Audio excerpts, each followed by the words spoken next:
Welcome. I'm Dr. Amari Pearson-Fields, Director of Programs for the IDSA. Thank you for joining us today for Transformation of Treatment for Recurrent C. diff, the Year of the Microbiome. This is a non-CME program of our Dr. John G. Bartlett Memorial Education Series. I'd also like to give a special thanks to our webinar sponsor, Ferring Pharmaceutical. Before I turn the program over to our moderator, a few housekeeping matters. This webinar is being recorded and will be available on demand if you can't stay for the entire presentation. A link to the recording will be emailed to all registrants within 3 business days, or you can access it and share it via our website and the IDSA Foundation YouTube channel. You'll notice that your microphones are muted, but please use the Q&A feature to ask questions during the event. There will be a dedicated Q&A session at the end of the presentations. If we can't get all the questions answered during the live event, we'll do our best to address them in a follow-up email. Now, I'd like to introduce our host and moderator for today, Dr. Paul Feuerstadt. Dr. Feuerstadt is a gastroenterologist practicing at the PACT Gastroenterology Center and is an assistant clinical professor of medicine at the Yale University School of Medicine. He graduated from the University of Pennsylvania undergraduate and went on to attend Weill Medical College of Cornell University, and he remained at New York Presbyterian Hospital, Cornell Medical Center, for residency as well. He moved on to the Montefiore Medical Center of the Albert Einstein College of Medicine for his fellowship in gastroenterology and hepatology. Dr. Feuerstadt has authored and co-authored many manuscripts and textbook chapters. Another passion of Dr. Feuerstadt is teaching, frequently giving lectures locally, regionally, and nationally. He also enjoys working with fellows in the Division of Digestive Disease at Yale New Haven Hospital. His clinical practice at the PACT Gastroenterology Division is his ultimate passion, filling the majority of his work time as he sees a broad spectrum of patients with gastroenterology and hepatic disease. Dr. Feuerstadt, welcome. Well, Dr. Fields, thank you so much for that wonderful introduction and setting the foundation for it. I think is going to be a really exciting and productive next hour. What we're going to talk about today with my colleagues and friends is C. difficile. We'll talk about the epidemiology of C. diff. We'll talk about the epidemiology of recurrent C. difficile infection. Talk about something that we don't love to talk about, but is important for us to understand, which are the medical costs associated with C. difficile in the United States. We're then going to shift gears and focus on the microbiome and the impact of the microbiome on prevention of recurrence of C. difficile and how that can interplay in the pathophysiology and how we can optimize treatments. And then finally, we've had an incredibly exciting year over the last 12 months with the approval of 2 FDA-approved live biotherapeutic products that largely are changing the treatment paradigm of C. difficile. And finally, we are going to get grounded. We are going to hear from Kiki, who is a patient advocate who has a really important and interesting story to let us remember and remind us of the reason that we went into medicine, which is to take care of individuals and how we impact those individuals' lives. Now, it is my pleasure to introduce Dr. Kelly Reveles. Dr. Reveles is an associate professor at the University of Texas at Austin College of Pharmacy and an adjunct professor, associate professor at UT Health San Antonio. She received her Doctor of Pharmacy degree at the UT Austin in 2010 and her Translational Science PhD degree from UT Austin in 2014. Dr. Reveles' current research involves clinical and translational sciences focused on the prevention and treatment of Clostridioides difficile infection and the use of microbiome-targeted therapies to prevent infection and other aging-related conditions. Her approach emphasizes multidisciplinary, collaborative research in the areas of large database design and analysis, pharmacoepidemiology, comparative effectiveness research, and preclinical and clinical microbiome studies. Dr. Reveles, it is an honor to have you here today. Super excited to hear your portion of this discussion. Thank you so much, Dr. Feuerstadt. It is an honor to be here and welcome everyone. So I will kick us off by reviewing what we know of the current epidemiology of C. difficile infection in the United States, and particularly one of its main complications, recurrent C. diff, and how its pathogenesis is linked to the host microbiome. So on the next slide, let's take a look at what we know of the cases that we have here in the United States. And some of the most robust national data we have comes from a 2020 publication from the CDC's Emerging Infections Program. So they estimated that we have about 500,000 cases of C. diff infection in the US each year. And you can see trends there in the orange line at the top of total C. diff infection cases. So while we've seen maybe a slight decline in more recent years, this continues to be a very important problem and very common problem in the US. Now, some other trends you see on this slide, in the blue line, we do see a decline in healthcare-associated C. diff infections in more recent years, but with a concurrent increase in community-associated infections. On the next slide, so, while we've seen some of these promising trends in a reduction in healthcare-associated C. diff, C. diff does still remain the most common pathogen implicated in healthcare-associated infections. And so this figure shows just how common C. diff is. So if you look at all healthcare-associated infections in orange, C. diff is responsible for about 15% of those infections, which outpaces other serious pathogens like Staph aureus, E. coli, and Candida species. Now, if you limit to just gastrointestinal healthcare-associated infections, C. diff is responsible for the vast majority, so about 73% of those infections. So it's because of just how common these infections are, and also some of the complications that we'll discuss next, that the CDC first classified C. difficile as an urgent public health threat in 2013. And even today, it's one of only 5 pathogens in the US that's classified as an urgent public health threat. Next. So, and one of the reasons it's such an urgent threat is often these patients will end up having recurrences of infection. And it's estimated that we have about 175,000 extra cases of C. diff each year in the US due to recurrence of infection. So among those patients who are successfully treated of that initial C. diff episode, between 12 and 35% will experience a first recurrence. And this range is variable to a variety of patient factors, and also just the standard of care antibiotic treatment that's used in that initial episode.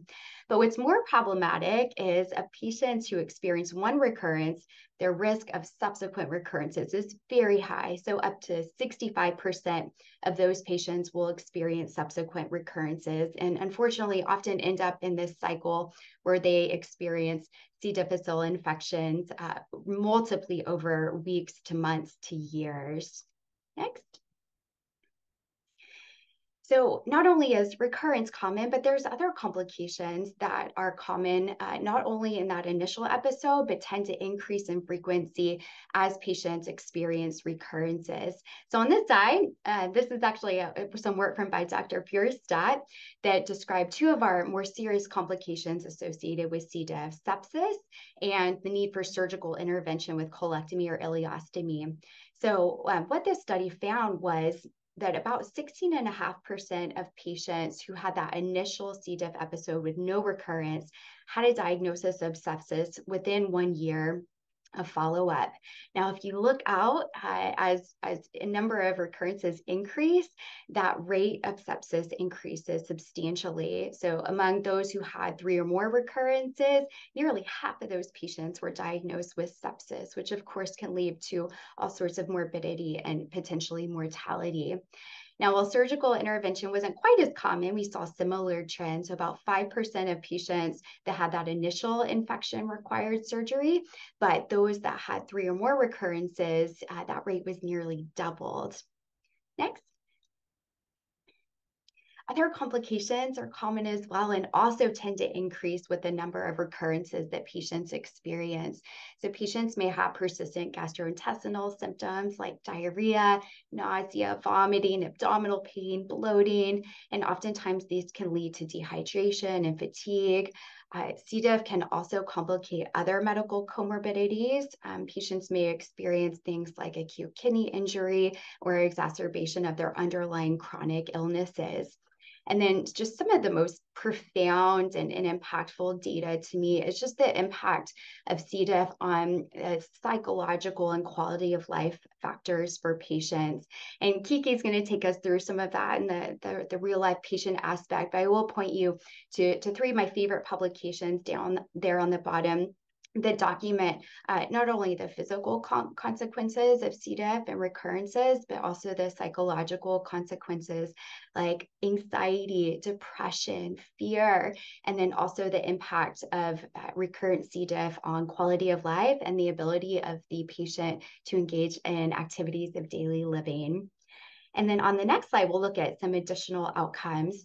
So mortality can be common in these patients as well, and it varies widely depending on the setting that you're looking at and how long your follow-up is. But it's estimated that about 6 to 9% of C. diff infection patients will die in the hospital. But then if you look at your very, very sick, critically ill patients and look up to a year after that initial episode, about half of patients will die. Now, of those who do survive, hospital readmissions are common and most often related to recurrences of infection. So one of my good colleagues, Sam Aiken, published a study a few years back that documented that about half of patients with recurrences will require a rehospitalization within 3 months. We have some additional data looking out a year, and those patients with recurrence, about 85% will require a hospital readmission. And then importantly, hospitals actually lose money on these readmissions. There was a nice publication by Zilberberg and colleagues a few years back that documented that hospitals lose typically between $5,000 and $14,000 on these recurrences, depending on the type of recurrence. Next. So our group wanted to quantify what the overall economic impact of these infections are, and particularly the focus on recurrence. And so what we did was first conduct a systematic literature review, and then we also performed our own cost synthesis analysis. So on this slide, we have the all-cause costs for patients who experience recurrent C. diff. So what are their estimated annual costs of all patients that experience recurrence? And we found that this range anywhere between, just under $100,000 per patient per year, up to about $230,000 per patient per year. Now, looking at costs specifically attributable to recurrent C. diff, these are a bit lower, but definitely still very high. These costs range from about $68,000 per patient per year to $82,000. And these were primarily due to hospitalizations, post-acute care, surgical intervention, and terminal care. Next. So clearly recurrence is a problem, but why is this happening and what can we do about it? And so next I'll take you through the role of the microbiome in the pathogenesis of recurrent C. diff. And just to get everybody up to speed, I'll do a brief introduction to the microbiome. So the microbiome refers to the collective genomes of microbial community. So this can include bacteria, fungi, viruses, and archaea. And it's estimated that a healthy human microbiome has upwards of 100 trillion microbial cells in and on our body that represent at least 2,000 bacterial species. Now, these bacteria can fall into one of 12 different bacterial phyla, but about 90%, so the vast majority, fall into our two major phyla, the Firmicutes and the Bacteroidetes. And then one of my favorite fun facts is that our human microbiome encodes more than 100 times more genes than the human genome. So just enormous functional capacity, which you see down here on the bottom. So our microbes help to protect us against pathogens and infections by competing with those pathogens and resisting colonization. And they also help by modulating our immune system and maintaining that physical barrier of the GI epithelium. But they also have other really important roles, like helping helping to break down food, synthesizing important molecules like vitamins, neuroactive molecules, endocrine hormones, and then they also help to metabolize drugs and eliminate toxins. Next. So that's what a healthy microbiome looks like, but what happens when you have an unhealthy microbiome? So one of the terms that you'll frequently hear is dysbiosis, which just refers to a disruption or change in our microbiome such that there is an adverse functional change. And there are many, many things that can cause dysbiosis, from just advanced age, underlying chronic disease, poor diet, stress, poor hygiene. But one of the more impactful factors is medications, and particularly antibiotics, that would have a direct effect on the microbiome. So dysbiosis can take several forms. You may have reduced diversity, which means there's fewer different types of taxa in that community. Or you may have a loss of beneficial microbes, like from our core Firmicutes and Bacteroides. Or you may have what's called pathobiont expansion, where you have a greater abundance of potentially pathogenic organisms. Now, importantly, we see all three of these in C. diff infection, and even more so among patients with recurrent infection. Next. So taking just a little bit closer look at the pathogenesis, when we have this healthy, diverse gut microbiome, those good microbes help to prevent colonization of C. diff spores. So those are the non-infection producing forms of C. difficile. But in dysbiosis, not only is colonization more common with those bacterial spores, but dysbiosis also changes the environment in the gut microbiome. And so what happens is you have this imbalance in the progerminate primary bile acids compared to the antigerminate secondary bile acids. So in that situation, C. diff is more likely to grow. And when it grows, it starts to produce toxins. And it's really the toxins that damage the gut epithelial barrier and just mount this massive cellular immune response. And ultimately, that leads to inflammation that damages the gut epithelium and can lead to the primary manifestation of C. diff, which is diarrhea, but could also lead to some of these other complications we discussed previously. Next. But the story doesn't end there, right? So, once patients experience their first C. diff infection, what do we treat it with?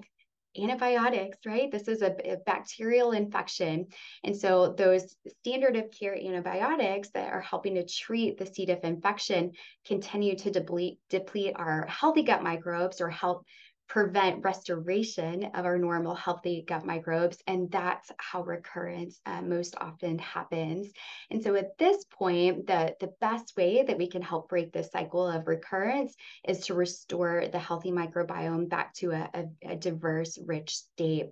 And so that's where we have a lot of interest in developing microbiome targeted therapies to help restore the microbiome and prevent future recurrences, which Dr. Khanna will introduce you to shortly. But in the meantime, I will pass it back to Dr. Feuerstadt. Well, Kelly, thank you so much for that really insightful overview covering epidemiology, the burden, some cost-related matters, some emotional matters associated with C. difficile, treating the entire individual, being cognizant of that entire individual, and then, of course, getting down to the science of treatment, the science of what is happening pathophysiologically. And we're now going to shift gears, and we're going to have Sahil talk a little bit more about the actual therapeutics. Before we get there, one important point for the entire audience: please use the Q&A button to ask questions at any point during the presentation. Now it's my distinct pleasure to introduce Dr. Sahil Khanna. Dr. Khanna is a professor of medicine in the Division of Gastroenterology and Hepatology at the Mayo Clinic in Rochester, Minnesota. He completed his medical school at the All India Institute of Medical Sciences in New Delhi. He did his postdoctoral research at the University of California at San Diego. He did his residency in internal medicine and fellowship in gastroenterology and hepatology at the Mayo Clinic in Rochester, Minnesota, and he remained on as faculty there. He also completed a master's in clinical and translational sciences at Mayo Clinic. His interests include epidemiology, outcomes, emerging therapeutics for Clostridioides difficile infection, an arena in which he has published over 150 different publications and has had quite a few presentations. He is directing the consultative Gastroenterology Interest Group. He is the director of the C. diff Clinic, the Fecal Microbiota Transplantation Program at the Mayo Clinic, and C. difficile-related clinical trials at the Mayo Clinic. He has won numerous awards, including the Miles and Shirley Filterman Award, the Mayo Brothers Distinguished Fellowship Award, Donald C. Balfour Mayo Clinic Alumni Association Research Award, amongst many others. Without further ado, I'd like to introduce Dr. Sahil Khanna. Sahil, take it away. Thank you, Dr. First. Thank you, Dr. Abeles, for introducing and the outstanding presentation. Thank you, IDSA, for having me over. Let's go to my next slide. The objectives of my next 12 to 13 minutes is to understand the testing paradigms for C. difficile and where can we employ treatment guidelines and the role of microbiome-based therapies for day-to-day management of our patients with C. difficile infection. On our next slide, you will see a journey of a patient. We'll call him Mr. CD, who's playing ice hockey. He and his microbiome in green were happy. He had an injury, went to the urgent care, somebody gave him antibiotics, and this is one of the 270 million antibiotics that we dispense in the US yearly. Majority of the times, we don't really talk to patients about the risk of C. difficile. The antibiotics perhaps heal the injury or the infection, but unfortunately disrupt the gut microbiome. You can see that in red in the middle of my slide here. At the same time, when the microbial diversity is disrupted, as Dr. Abeles had talked about, if one gets exposed to C. difficile, then that tends to cause diarrhea, dehydration, because the spore form makes the vegetative form, which makes the toxin, and that leads to the infection and further disruption of the gut microbiome. Moving on my next slide, when you think somebody has C. difficile infection, the first step is to accurately diagnose. How do we accurately diagnose? We go to our electronic health record and say, let me order a test. And mind you, there's a couple kinds of tests that are available. There's the PCR-based assay available which detects the presence of the toxin-producing gene. It's highly sensitive, it's rapid, it's inexpensive, but unfortunately doesn't distinguish who's a carrier or who is an actual case and can lead to overdiagnosis because you could be having false positives. There is then the EIA-based assay that's available, which detects the actual toxin that's out there in the stool. It's rapid, it's inexpensive, but it can give you false negatives. So there's no real perfect test for C. difficile, the standalone ones. That's where a two-step testing algorithm is available, where you start with GDH, which is glutamate dehydrogenase. It's very sensitive for C. difficile, not very specific. You do that, you follow that with the EIA for the toxin, the actual toxin the organism makes. And you can get one of two results. You could get a concordant result, meaning both are positive. You call it C. difficile. Or both are negative. You call it no C. difficile. And sometimes you see one's positive, one's negative. In that case, you go back to the PCR assay and arbitrate. Next slide. But in clinical practice, that's fine. That's all good in textbooks. How do you do this in clinical practice? In clinical practice, one needs to assess the risk factors for C. difficile, the ones that Dr. Abeles talked about, antibiotics being the predominant one. Make sure your patient has symptoms of C. difficile, diarrhea, abdominal pain, dehydration, fever, and a positive test. The best test is the one that is available to you in your lab that your lab can do.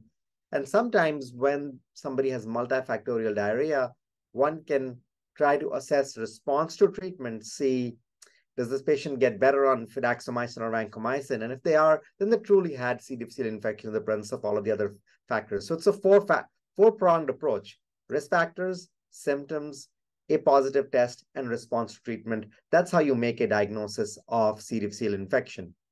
Next slide. So when you make a diagnosis, the next step is to go ahead and treat. And in the last couple of years, we've seen 3 different treatment guidelines. The American College of Gastroenterology, IDSA, and the European ID societies have all put out guidelines. And the ACG guidelines say you can use vancomycin or fidaxomicin, but should not use metronidazole, can use it only in the low-risk population. IDSA guidelines say fidaxomicin is preferred over vancomycin. So does the European ID guidelines say the same thing with some qualifiers. The guidelines also say you could use basilitoxumab. We'll talk about that.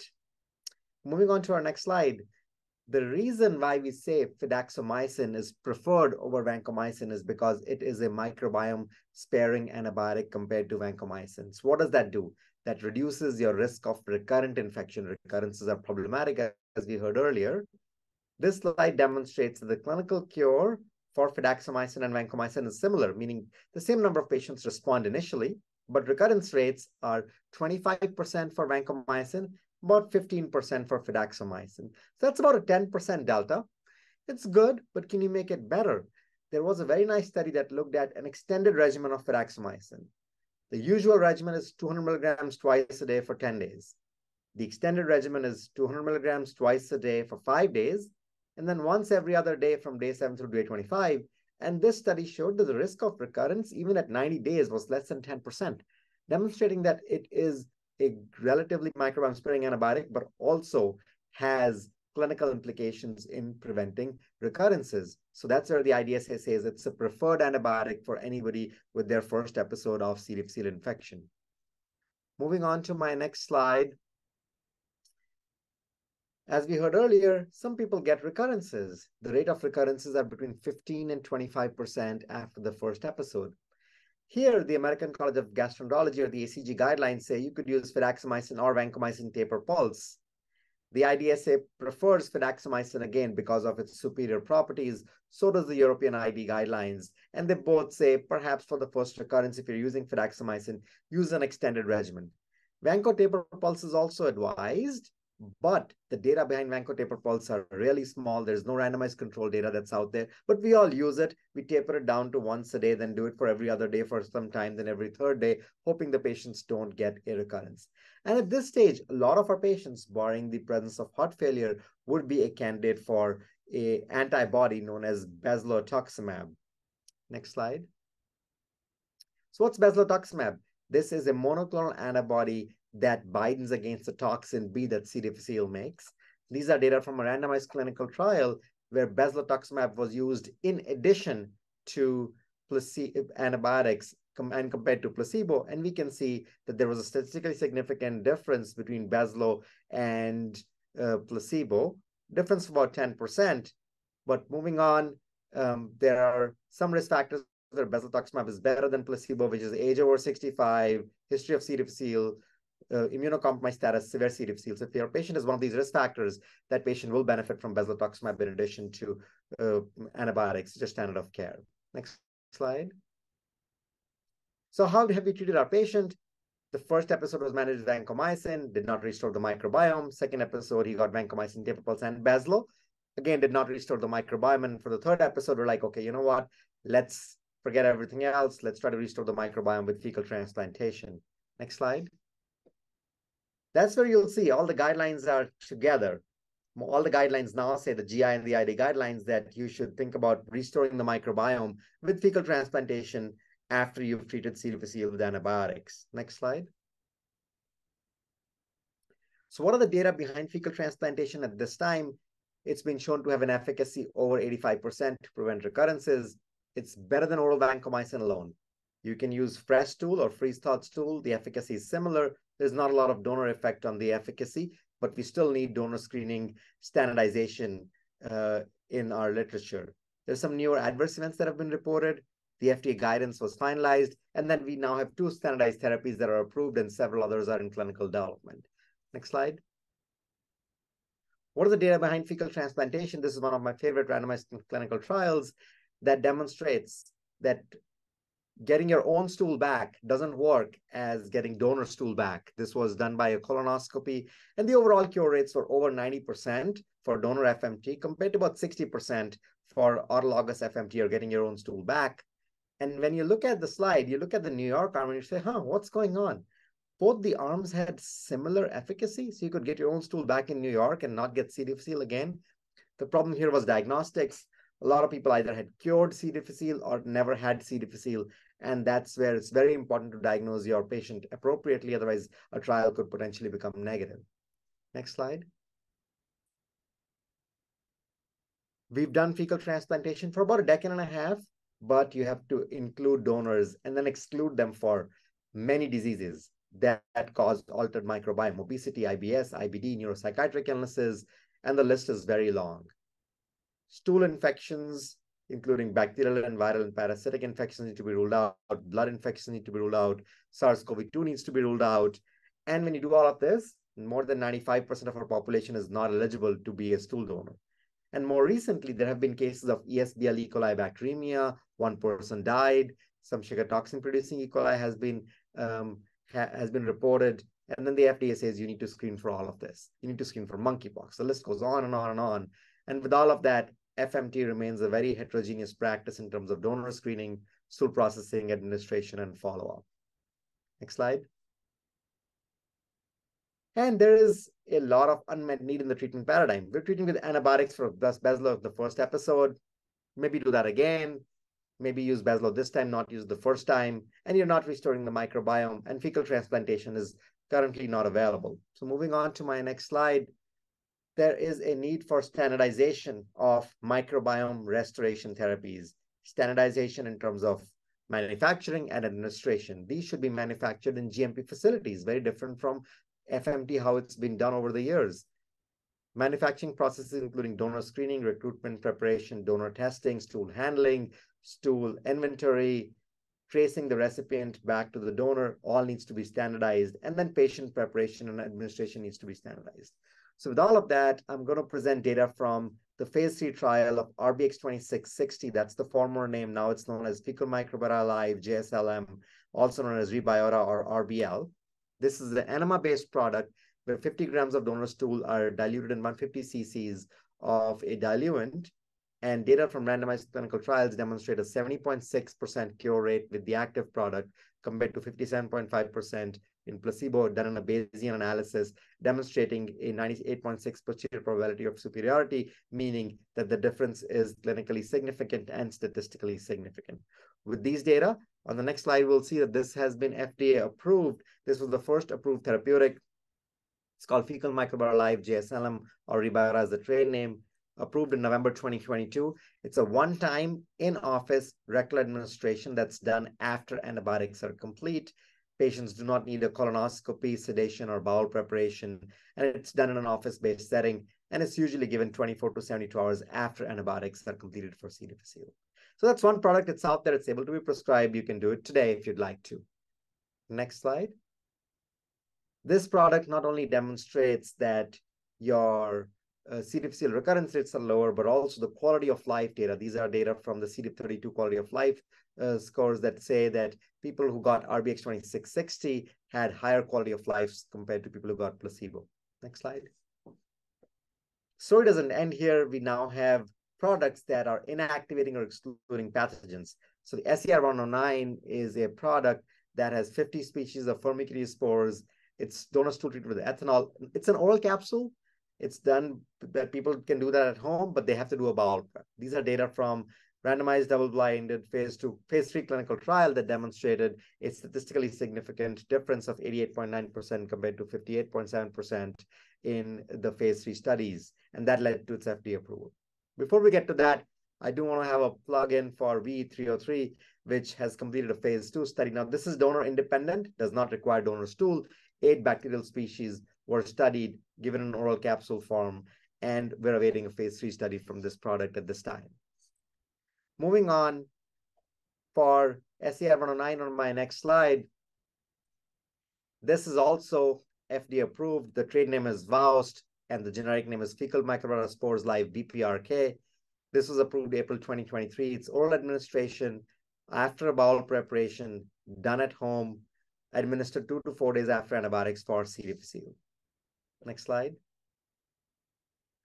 This, in addition to having clinical data, has also shown to have improved quality of life scores in several domains, including physical quality of life, mental quality of life, and social quality of life. So we're seeing that these products have the potential to not only reduce recurrences, but also improve quality of life.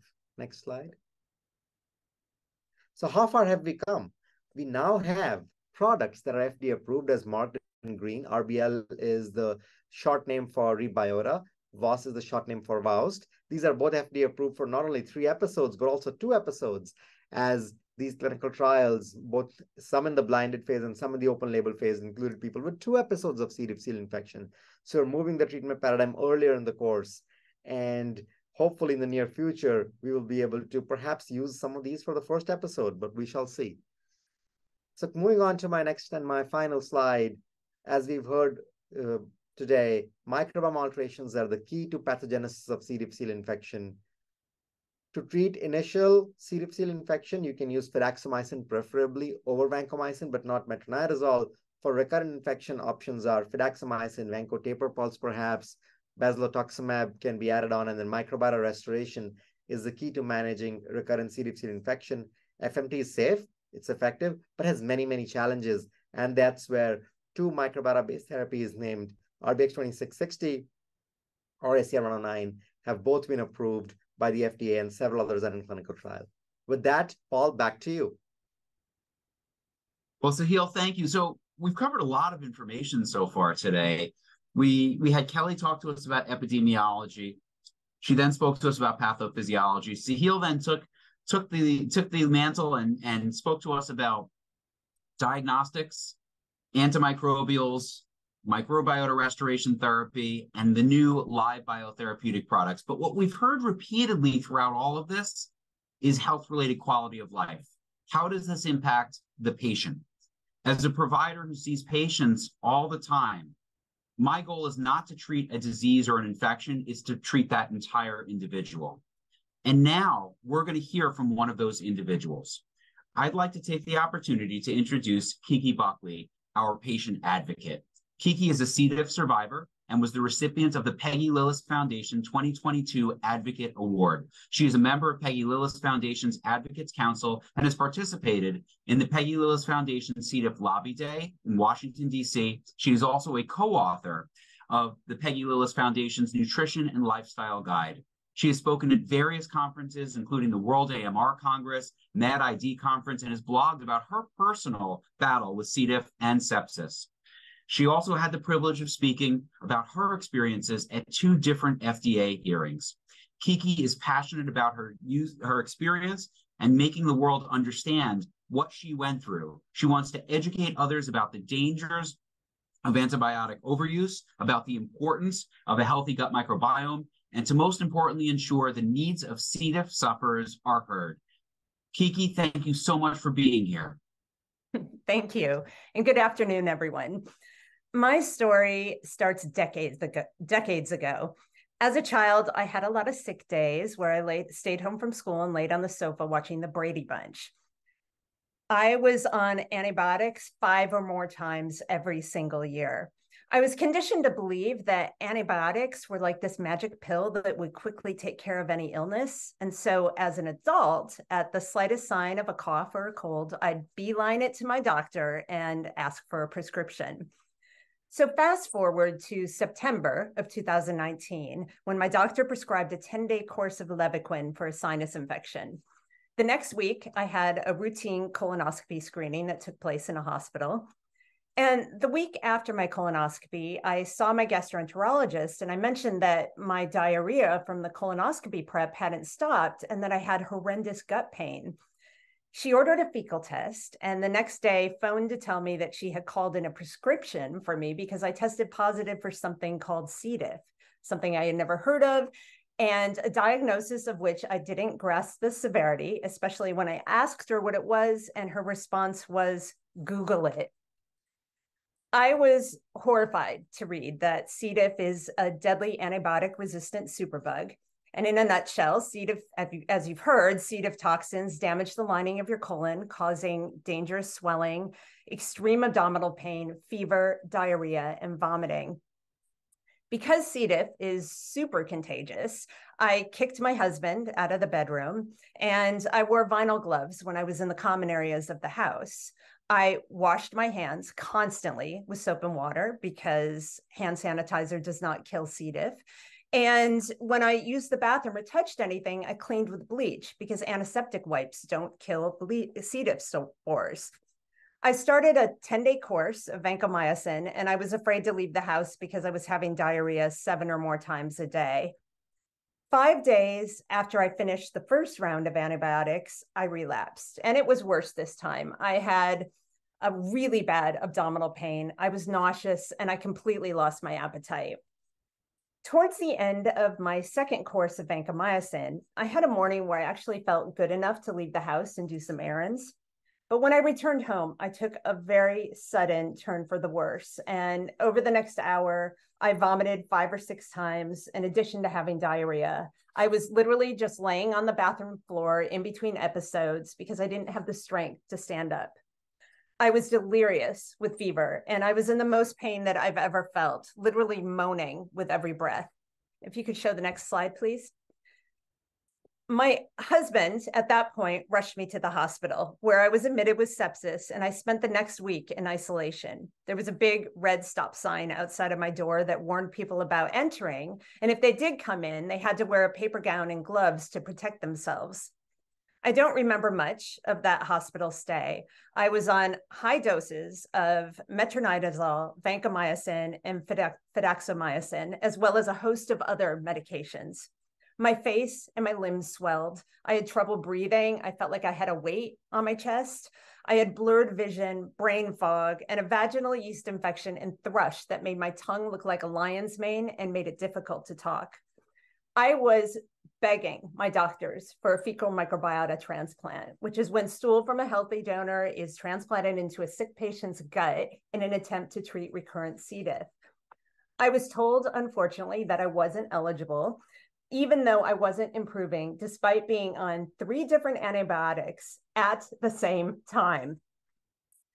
When my fever finally broke 5 days into my hospital stay, the worry on my doctors' faces made it register how serious this was. I could have died. After a week, I was deemed stable enough to be discharged. I had lost so much weight that my clothes were falling off of me. And I was on a tapered dose of both vancomycin and fidaxomicin for the next 4 weeks, only I didn't make it that long. 2 weeks later, I relapsed yet again.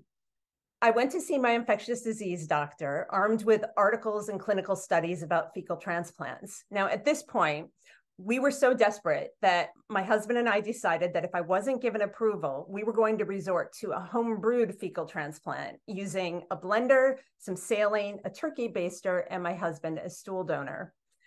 Now, just a side note, it's interesting to note here that none of my doctors had ever had a patient had a fecal transplant, and none of them seemed to know much about them at all. Not my infectious disease doctor, my primary care physician, my gastroenterologist, or my hospital doctor. And it's a crazy position to be in as a patient, to feel like you have to educate your doctor about a life-saving treatment. And by the way, it's hardly like this is new science. The first record of a fecal transplant was in 4th century China when a doctor gave his patients yellow soup to drink in cases of severe diarrhea.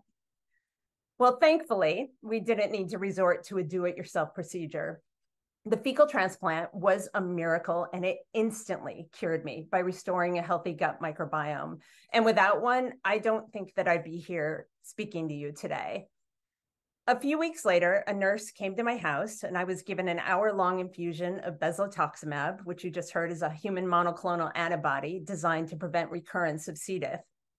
C. diff and sepsis are tough things to bounce back from. And it took me about 10 months to gain my weight back, to repair the damage that C. diff had done to my colon, to shake the brain fog, and to get my energy and strength back. There's also the emotional recovery. Patients feel dirty and disgusting. There's a stigma surrounding the word diarrhea and a sense of shame talking about it, which incidentally is kind of ridiculous when you think about the fact that pooping is just as much of a natural bodily function as breathing. A lot of survivors also have PTSD about ever having to go on antibiotics again. And many C. diff survivors develop long-term problems like IBS, Crohn's disease, and colitis. There's sadly another group of people who meet a different fate when they contract C. diff. In the US, each year, 29,000 people die from C. diff. That's more people than die from HIV, AIDS, and drunk driving combined. So I'd like to end my portion of this talk by encouraging everyone to be aware of the dangers of antibiotic overuse, and to understand how gut health can boost one's immune system, and to always, always remember how the simple act of washing hands with soap and water can mean the difference between life and death. Thank you, and back to you, Paul. Kiki, thank you so much for being willing to share your experience and really stepping forward and making a difference in so many patients' lives by educating all of us about what you went through and hopefully what others will not go through. Now what we're going to do is we're going to shift over. I'm going to ask Kelly and Sahil and Kiki, please keep your cameras on. We're going to do the question and answer session. And the first question emanates with transition of care. And how can we optimize transition of care in individuals with C. difficile? And this is a bit of a complicated question because transitions of care is something that I will say in the United States we're not very good at. We don't think about the communication from the inpatient side to the outpatient side. We just typically will do a discharge summary and assume that somebody will read it. We don't do a very good job at educating patients on the treatment. Specifically in the world of C. difficile, perhaps they have recurrent C. difficile, how long they should stay on the antimicrobial, whether they have access to the antimicrobial from both a financial standpoint, whether they have a ride to go to the pharmacy to pick up that antibiotic to continue the therapy, whether they understand whether they need other therapies, be it a product like bezlotuximab or a live biotherapeutic product, whether they can follow up with their outpatient gastroenterologist or infectious disease provider or primary care provider, whether they have a ride for that, whether they can take off from work from that. So what we're hearing and what I'm putting forward is that there are a lot of different factors associated with transition of to take the bull by the horns and really start to focus on this, because outcomes will improve if patients understand what needs to happen, we understand what's feasible for patients, and then there's good communication on the inpatient to outpatient side or the diagnosing provider to whomever they are in fact referring to. Now we have a number of questions coming in. The first question that I'm going to direct to Sahil is if you can talk about treatment options for C. difficile in low and middle income countries. Thanks, Paul, and thank you for asking that question, Dr. Rakesh. Metronidazole is available across the world, but we still say probably avoid using that if at all possible. The cost of oral vancomycin has come down, and perhaps using the IU formulation of oral vancomycin by adding a flavor to it in the oral form is probably the right thing to do. Now, we understand fidaxomicin and bezlotuximab is probably not available across many countries in the world, or if they are, they're fairly expensive because they're still on patent and may not be manufactured in countries like India, where I did part of my medical training too. So that remains a limitation. In terms of fecal microbiota transplantation, I think that there is a lot of data that has emerged from countries like India where FMT has been done for C. difficile and other indications, and with appropriate donor screening, that can still be done. Hopefully, some of these live biotherapeutics will get available in other parts of the world, but currently they're available in the United States. Excellent. Thank you. Next question. Kelly, the one-year mortality is strikingly high. Is that mostly for hospital-acquired C. difficile infection, or is there more information about the one-year mortality among patients with community-acquired C. difficile infection that you can provide to us? Yeah, absolutely. So, I appreciate the comment because you see that, up to 58% of patients will die within 1 year, which is, very, very concerning. That is, I would say, the worst case scenario. So these are studies from populations that are older, have very serious underlying health conditions, have severe C. diff with complications. The other data that I provided, the in-hospital rates of mortality between 6 and 9% is probably, a little more the common scenario that you would see.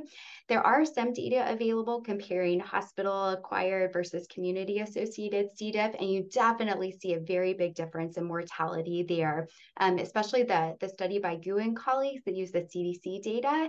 The incidence of in-hospital mortality was about a fifth or so in the community-associated cases compared to the hospital-associated. So the range is variable, but just know that in more seriously ill patients, it can be very, very high. Excellent. Well, Kiki, next question comes to you. You're a patient advocate. You lived through this. I have always been mortified when I have heard the quote, "Go to Dr. Google." That really impacts me, and that makes me sad for patients. But I hear things like that all the time. I see providers doing things like that all the time. So my question to you is, where would you direct people or patients to go for their information that will come out level and balanced and will be appropriate? Is there a specific website that you might recommend? There is. I definitely the Peggy Lillis Foundation has a wealth of information. And when I was diagnosed, I stumbled upon them and they helped me so much. And I got a lot of information from them. And I also want to say, when I was diagnosed, all I wanted was a pamphlet from my doctor. And I wasn't given anything. I asked, do you have a flyer? Do you have anything? Nothing. And I think what's really important is also telling patients, besides, how they're going to be treated and how their plan for getting healthy, is how to protect their loved ones. And I was never told anything about how important it is to clean and make sure that my family didn't get sick. And in fact, when I went back to my gastroenterologist after I had learned what I learned, they had antiseptic wipes in the room that they were going to wipe down everything that I touched. And I said, don't you realize those don't work? You need hospital grade medical wipes with bleach in order to protect your patients. So, but the Peggy Lillis Foundation is a wonderful source of information. Excellent. Thank you. So I think as providers, it's important that when we tell patients that they have something, we can also direct them to a really helpful place, either online or pamphlets or things of that sort. So that's tremendous. Next question is, what is the time needed for administration of RBL or fecal microbiota live JSLM? And this is the single rectal installation given after standard of care antimicrobial. Essentially, the way that this works is patients receive at least 10 days of standard of care antimicrobial. Then there's a quote washout period, which is the time between the antimicrobial and when we administer. The reason for that is that we want to wash out the fidaxomicin or vancomycin from the patient's system. Plainly stated, we want them to move their bowels and pass it out. Ultimately, in the office, though, or wherever this is administered, it takes about 2 minutes to administer the product itself, and then about 10 minutes of monitoring just to make sure the patient is doing okay afterwards. It can be done in any exam room or any healthcare facility. So I'm going to move on to the next question, and I will direct this towards Sahil. Would there be any situations you would give RBL or VAS in addition to fecal microbiota transplant, or perhaps RBL or VAS followed by FMT, pending initial response? I would not combine these therapies. I think these therapies are either or for the vast majority of patients. Would you ever do one followed by the other? I think there are some guidance from the American College of Gastroenterology that say that if you fail one form of microbiota restoration within 8 weeks, you can repeat it, and one could pick and choose what's available to repeat it. But for the most part, I would not be combining or sequencing these therapies in patients. Excellent. Thank you. The next question I'm going to direct to, there's a bunch of questions coming in. I will answer, which is SCR 109, or we've been referring to it as VAS, oral. You need a bowel preparation. Will that be the same as for a colonoscopy? No, this is more of a gentle bowel lavage. It's recommended 10 ounces of magnesium citrate be used for this treatment. So you stop the standard of care antimicrobial, you start that washout period. It's 2 to 4 days, as Sahil had annotated, and then the day before, you administer this gentle bowel lavage in patients who are renally insufficient. That's a situation where we would consider using polyethylene glycol or Miralax.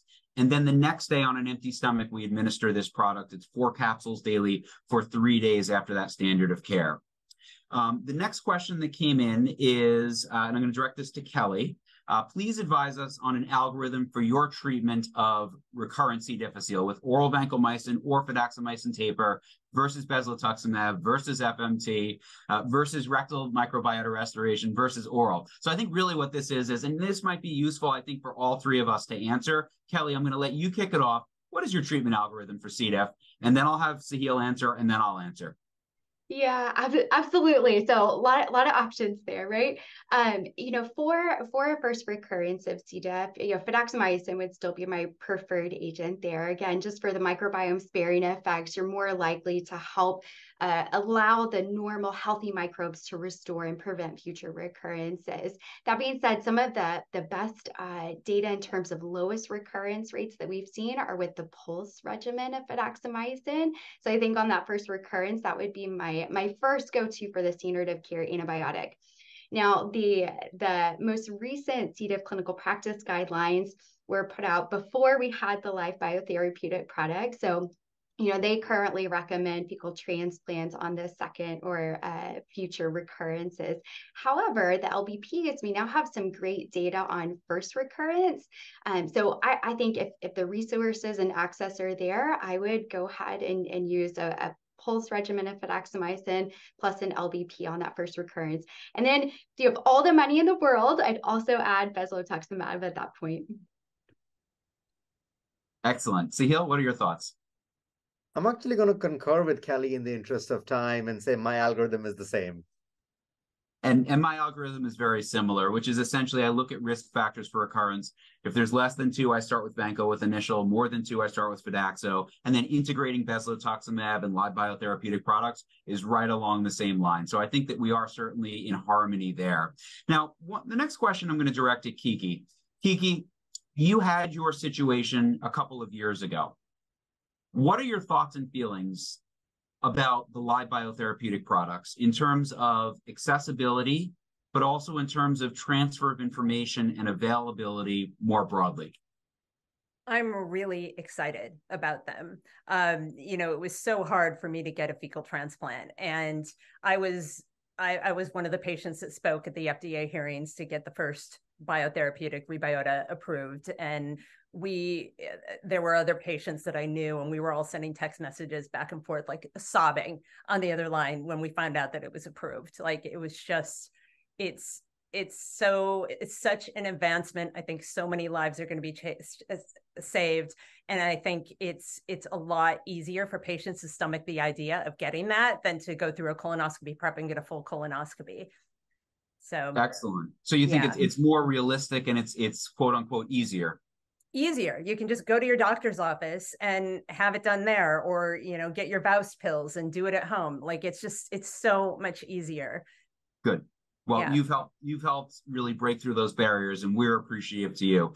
We have time for probably one more question. I'm going to direct this at Kelly. For the cases of sepsis seen in C. difficile infection patients, what are the causes of sepsis? Is it C. difficile or is it other bacteria? This is kind of a complicated question because C. difficile itself can cause, again, just this massive inflammatory response. And so you can get systemic inflammation from C. diff itself. So C. diff can cause sepsis. That being said, oftentimes patients who get C. diff have other concurrent infections that can be severe and cause sepsis as well. And then on the backside, C. diff with just the damage to the gut epithelium could technically, and we have some data to support translocation of gastrointestinal, even commensal or pathogenic organisms into the bloodstream post C. diff infection. So it can be all sorts of sources, really any one of those. Excellent. Well, thank you. And thank you, everybody. I'm going to bring back Dr. Fields now, who's going to close us out. But this has been a really awesome hour of discussion, important points, very relevant, wonderful questions. And I just thank everybody for being here, and I thank you for the opportunity. Dr. Fields? Thank you. The IDSA Foundation extends its great appreciation to Dr. Reveles, Kana, and Feuerstadt, as well as a very, very special thank you to Kiki Buckley for joining us today to share her healthcare journey. Thank you to our audience for your attendance and participation in the Q&A session. If you wish to revisit this webinar or share it with others, a recording session will be made available to you via email and on our website and YouTube channel. Our next series in the Dr. John G. Bartlett Memorial Education Series is on Tuesday, November 21st, where we continue our discussion about the power of the microbiome, and we'll examine the role of the gut microbiome in health and disease, how it influences AMR, and how gut microbiome modulation might help combat AMR. Please register for this webinar with the link in the chat. Also, we post about our past and upcoming webinars on our social media channels, so please take a moment to connect with us there. If you're interested in becoming a member of the Infectious Diseases Society of America, please don't hesitate to reach out reach out to us directly or visit the IDSA website. Finally, we kindly ask you to consider furthering your support of the IDSA Foundation with a personal donation. Your gift plays a pivotal role in advancing our mission of workforce development and making a tangible impact in the field. Thank you again, and have a wonderful rest of your day.